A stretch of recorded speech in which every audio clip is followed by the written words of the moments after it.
Welcome, Squires, to Three Musketeer Gamers. And today's at a glance is Fallout 4. We're back! It's a new year! Woo! Hope you guys all enjoyed yourself over Christmas and New Year. Because we certainly did. And we all thought, what a better way to kick off the new year than a game that Aaron was last to get once again. Yeah. Fallout! Fallout 4, yeah, I only just got it. Not very far into it, but what I have seen of it so far is fantastic. But yes, we've all got some new games, and we're all testing them out. So, anyway, on with the show. Yes, right. First of all, it will surprise no one that we like this game. I mean, is there anyone in the universe at the moment who doesn't like this game right now? It's creative, it's intuitive, it's unbelievable. It's improved quite a lot of the previous Fallout systems. The biggest complaint, I suppose you could say, is a lot of people are sad that it's still the same engine. But to be honest, that doesn't bother me really. In all fairness, it's Fallout. Yeah, as long as there's a graphical update from the others and there's enough difference for it to be classed as its own game. And to be fair, at least the colour palette doesn't consist of brown, light brown, dark brown, and shit brown anymore. Nope. And dark green. You missed the dark green. Of course, we get dark green. Now we have blue. we have blue skies. We have blue beautiful skies and yellow. Sun. Ow, blinded. The settlements, you can go as big or as little with it as you want. It's nice and easy to do. The one thing I've struggled to get to work properly is getting people to work at the shops. That seems to be an issue, but you have that issue, but I'm just going to say this, Craig. Hi guys! Planting fields of crops for all your settlers. I've decided to give my businessmen and women all suits. Very nice, very suave. It's actually a rather nice touch, that I quite like it. I know. But I liked it But myself. the settlement building, some people have already created some amazing ideas. I mean, I've seen one player create a literal fucking castle. I found that the landscapes are distinct enough that you're not constantly getting lost. With a lot of Skyrim games and that, I couldn't walk from town to town or city to city because I kept getting lost. I was just like, you get trapped behind a mountain, or I mean, every city's got its own landmarks. I've only fast travelled once, and that was purely because I was running low on space, and I just had to get back quickly, and I wanted to do something very quickly. I've not used it since, because it's fairly easy, and it's a lot of fun to travel around this place because the maps, the different sections of the map all look distinctly different. I mean, when you go to a highly irradiated area and you see that murky green glow over the map, especially when you get further enough into the game. The lighting. And Deathclaw! Deathclaw! Oh! As you can see, the bats has made a nice return. You blinded the fucker! Oh, that's good. Thankfully, Scott was already in power armor. Thank you. The shooting has vastly improved on this. They've taken a lot from first-person shooters when it comes to the shooting. I will say this: the shooting in Fallout, without using VATS, I found atrocious. Trying to be accurate without VATS in number 3 was awful. And while this is not the best shooting mechanic in games, it's vastly improved. And I can at least aim my pistols now and have a pretty solid idea of where they're going to go. You can aim down sights now as well. I never liked Fallout 3 or Fallout New Vegas for the simple fact that, like you said, I felt the combat system was janky. Janky, yeah, and it didn't feel smooth, and I got very frustrated with it very quickly. So I never gave it a time of day. Then when I saw that I could have the power armor in this game, that was the massive turning point for me. I was like, no, I want to play as Tony Stark. And you feel like Iron Man when he first started out as Iron Man. Yeah, it is. The power armor is a great incentive to play this game, and the fact that it's fully customizable as well. Yeah. Which is fantastic. if I forgot. Oh, there we go. Yeah, I think have I got? If you hold square, you'll be able to. There we go. I've got the military paint job on my power armor at the minute to give me an additional 50 carry weight. Nice. And I'm That looks, in this game's point, delicious. Yes. It's better than Red Road. The game goes back to punish you. I'm out of ammo! I'm gonna die, I'm gonna die. Yeah, I quite like the favourite system. Yeah. On this, it's quite good. Stand I back, still stand back. prefer Skyrim's, mostly because you can have more in it. Yeah. But I like that it is actually quick use. It's very Shoot him, my little king, while he's down. I like how you've actually there's no armor left on his arm, and you can see the damage it's done. If you just go out into third person again, let's just see actually the full extent of the damage. yeah, because I do believe It's the arm is completely wrecked, and offers And no stop. protection. And because of the limb crippling system that these games are famous for, Yep. if he breaks his arm, Oh, I can't go that way. My mute icon is in the way of my screen. That would be why. yes. So if he breaks his arm now, then the power armor is not going to offer him any protection at all. I'll go that way. Yeah, I got that the other day, and I was like, why am I moving so slow? And I've checked Oh, my inventory. legs are broken. Yeah, and I realised there's this little icon with is it Pip-Boy? Pip-Boy on crutches. On crutches. And I was like, oh, alright, okay, I forgot that was a thing. I just thought it was just fat. I must admit, getting smacked in the face with a hammer and it actually cracking your skull and making you dizzy, you feel like you're tripping balls. Yeah. Now, I don't know whether you guys will have been to this location yet, but this location itself has a very interesting system. I haven't been anywhere beyond the mission, early missions yet. See, there's a circuit breaker up here. I'm going to nick a load of stuff off this guy. As you can hear just there are actually raiders around this area. So I'm going to flip this circuit breaker. Oh. And we are in trouble now. Because as you see by what I've come up against, this area is home to certain creatures. And the sirens just attracted a couple of those creatures. So they can go out to a location that's got a view. So the raiders now have to fight all of the creatures you've just essentially riled up. Yep. Those creatures! I've just attracted death claws to raiders. Nice. See, I like that you'll just get Oh, random dear. creatures. Oh, There's one there. You'll get just random creatures fighting other random creatures. He's coming for me! He's coming for me! Down, boy! yes, the Deathclaw will go after anything, which I think is lovely. I love the new Deathclaw running animation as well, that they do actually like go down onto all fours and then start sprinting. Yes, the survival aspect of this game is even better than before. Oh, that's an alpha Deathclaw as well. You've invited a whole family of them to this picnic. Oh, and he's just killed one. Oh, that's messy. Oh! The thing is as well, like, Deathclaws can insta-kill like that. Ooh. Anything that's not in armor. So that is what's left of that raider. I'm just going to fast travel to a couple of different locations, get a chance to see the different sites of Fallout 4. In New Boston that we've got here. Well, specifically within the city. Yes. Oh, is this We've all forgotten the name of the city. Diamond City? That's the one. Diamond City. We all almost failed miserably. Aaron saved our skins. Yep. And we have Diamond City right here. Wow. See, I've never been here before. It's beautiful.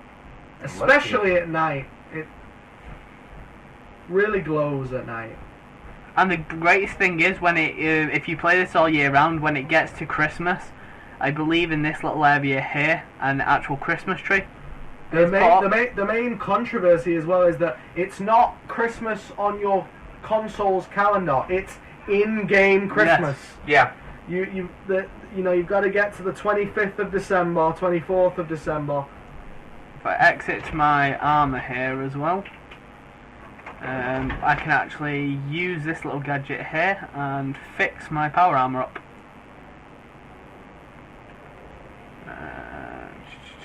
If I had what I could, obviously it takes up resources to fix your power armor, so I might actually have to go back to Sanctuary in order to fix it up. But obviously you can see just here all the different customization options with it. And again, you get this level of customization option, if not more, with things like guns, melee weapons. I mean, you can take a normal baseball bat and turn it into a baseball bat with blades sticking out that sets itself on fire. You can take a normal pistol and turn it into an energy pistol that shoots out 2 bullets at once instead of 1 and has a maximum capacity loadout. Yeah. It's insane how much. Oh yeah. And obviously, if you get really bored enough during the character customization, you can create whatever you want, including the Joker. I'd forgotten you'd done this. The character customizer is beautiful. Yeah. And the animation for getting into the power armor. You're getting in and out. Yeah. Oh, beautiful. I do like the animation. It's very nice. Finding power cells to power the power armor, because it does run on limited electricity, is a bit of a bitch for my tastes. The good thing is even when the power cells run out, though, you can still actually pilot the thing. It's just slowed down quite a lot. It's slowed down and greatly weakened, but it does power up your weapon damage and your melee damage. It does resist radiation, and it does give you great defense buffs. Actually, if we go outside of Diamond City, you get the chance to see the actual city of New Boston as well. I called it New Boston. The dialogue wheel has been changed, or added rather. It's a case of you've now got 4 dialogue options. One essentially being be an arsehole, 1 be sarcastic, 1 be nice, and 1 ask more information. Pretty much. We know this isn't a BioWare game, because if this was a BioWare game, EA would most likely find some way to fuck it up. Yeah. But basically, on one of the dialogue options that I had early on in the game, I had yes, no, sarcasm, or ask a question, which I thought was quite interesting, but I've not actually done the sarcasm one yet, because I've not found anyone that deserves it.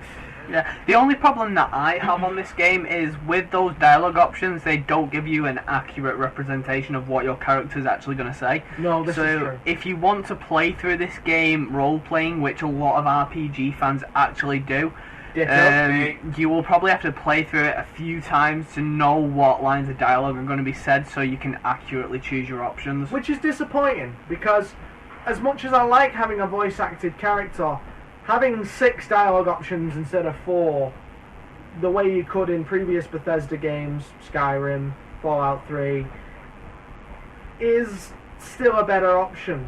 It allows for more versatility. I do like the voice actor. The voice acting is very good in this game.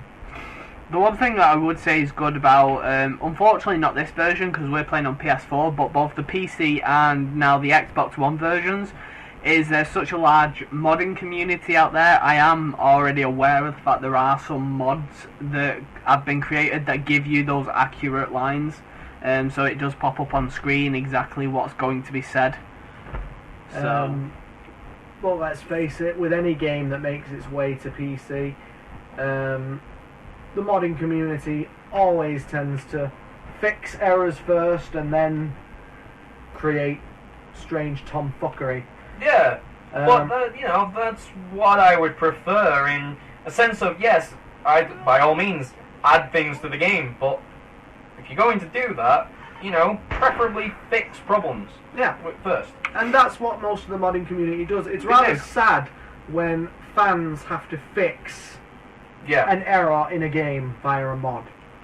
The perk tree has been both simultaneously simplified and expanded on in a very bizarre way. Yeah, they've done it extremely well, the perk tree, I think. Plus, now that they've gone with the fact that there's no actual end game as such, once the main storyline's finished, you can continue playing this game for as long as you want, even possibly completely maxing out your character with all perks and everything like that, because there's no level cap either. No, there isn't, which is a nice thing. It was one of the biggest annoyances in Skyrim for me, until, again, they found a way to work around that as well. Legendary mode!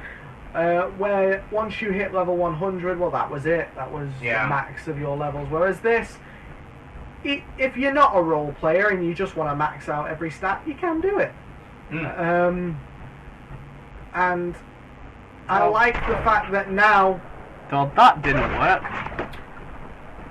You can kind of choose whether you're going to upgrade an existing ability to make it better, or an existing stat to make it better, or give yourself a new ability. Yeah. It enables you to become either a jack of all trades and master of none, or you can just focus on one stat entirely and just boost yourself to holy shit. Or if you've got a lot of patience, become a master of everything. Yes, but that does require a lot of work. I have started this game twice. Made a few mistakes on my first playthrough. Decided to change it completely. So I started again, and I tell you something. I found things even right at the start of the game that I completely overlooked at the start of my first playthrough, which is weird. Comic book store. The comic also books known as Nerdvana. Yep. I know for a fact though that there is one of the most powerful melee weapons in this location. Yeah. For those of you who don't know, Scott's a fan of wikis. Oh fuck. Those hello! Oh, good grief. That is not... Oh, hello! I do love the art design on this game. How did I miss? Wow. Scott. Go to Specsavers.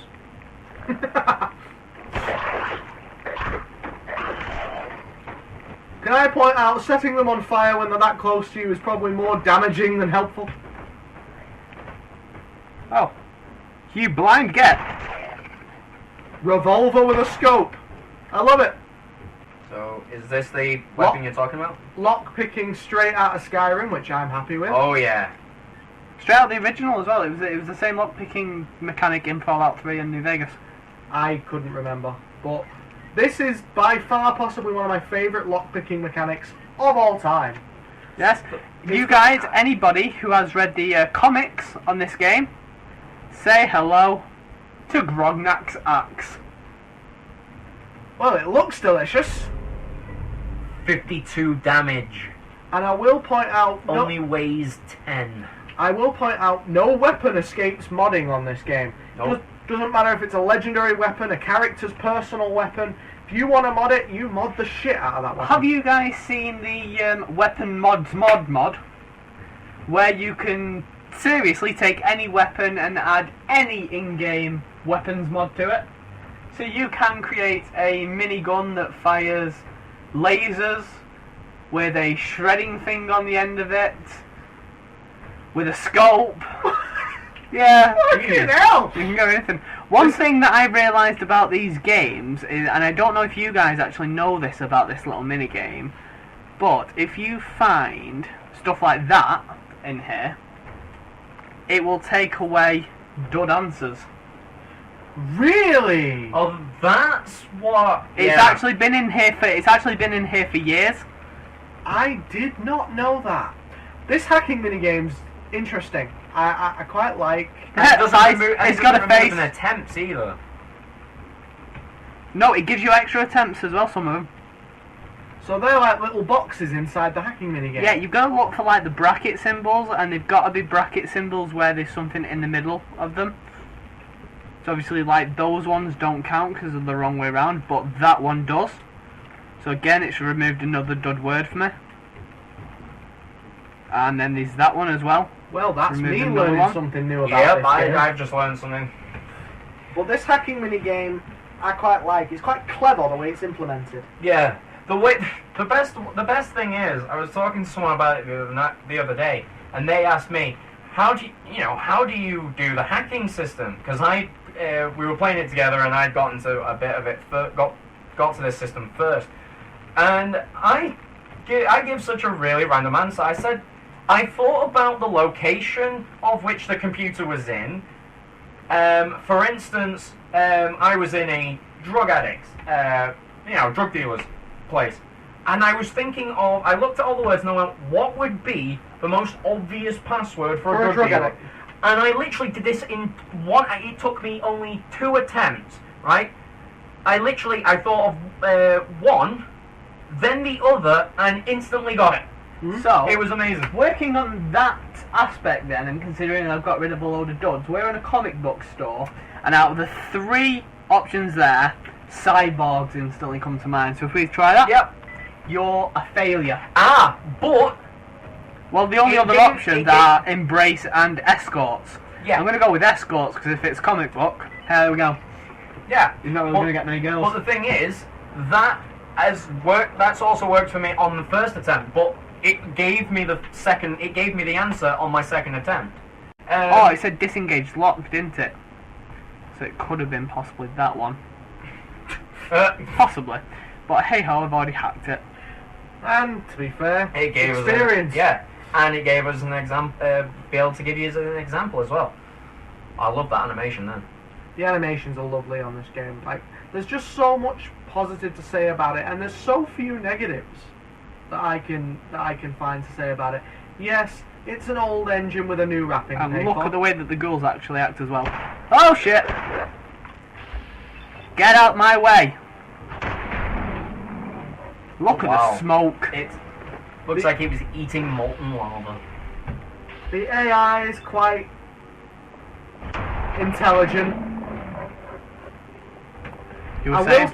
Oh shit! That's what you were saying. I will say that the companion AI is a bit shit. Yeah. Do you think so? I really do, because, like, with the exception of Dogmeat, who doesn't really count as a companion as far as the game's concerned, I have so many times found my companions either walking into their death or getting me killed when I'm trying to stealth. Yeah, I've even stopped Dogmeat. I've made Dogmeat stay behind simply for my stealth aspect of this game, because I'm playing as a sniper, so... And the characters don't do very well at mimicking your movements. Obviously with Dogmeat, because Dogmeat's a companion you can actually control the actions of, so you can tell him where to go and what to do. Yeah. Obviously, there are some you could say sort of game-breaking hacks that can be done with Dogmeat, namely one including a master lock and getting a special weapon. But obviously, stuff like that Bethesda is pretty good with patching, given the due time. So whether or not that's been patched by now, I don't know. The music, I love it. Yes. I love everything about it. Now, I've been told that a lot of the same songs are on this list that were on the previous games, and if so, I don't care, mostly because I didn't play the others very much, but the music is beautiful. I love listening to it. I've been addicted to the song The Wanderer ever since I started playing it. Oh, that ghoul in that room does not look friendly at this point. Let's show some melee. Shit! Bye! Glowing one! Just thank you. Fine. Are they gonna fall through the ceiling? No, they try very hard to avoid pits. They don't always succeed, but they do try. And I've got a blocking mechanism. They did pretty well just there. Look at the blood on that axe. Oh wow! Jesus! Look at the lighting on that axe. Graphically, the game's lovely. Again, it might not be the peak of PS4 graphic, but it is beautiful to look at, beautiful to explore. The blood just shimmering off it. I love it. I want to go back for my superhero outfit. Isn't this the first Bethesda game on the PS4 that isn't a HD remake? because Dishonored was a HD remake, so it doesn't count. Well, yes, this is the first original title. Yeah. That he's running was on the PS4. Especially a mainstream title as well. You don't get much more mainstream than Fallout. Or the... I put his arm off. Well, on that case, would you not class Elder Scrolls Online as the first major game? Well, I don't know, because that's an MMO. It's got a different format, and obviously graphically it's not supposed to be brilliant because it's an MMO. There's only so much. I can chop their bodies up. I'm happy. As for mainstream single player, there is now officially more red on that axe than there is. Say hello to a superhero costume. The Silver Shroud. That's interesting. I take it that'll deal with stealth. It does, yes. Oh, know what I'm coming back for. But you will have to find your way there later because there is a quest to go along with this Silver Shroud outfit. Have a look. Incidentally, again, armor can be modded. And since it's done section by section now, you can have a metal arm equipped to a leather leg. It's interesting and quite cool. Mm-hmm. And it brings some fantastic creativity to the characters. But obviously, I'm going to go that way.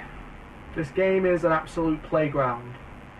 But I'll be honest with you, I've never done a melee before, but now I've seen Grognak's axe, I'm considering it. Because that is a hell of an axe. Yeah.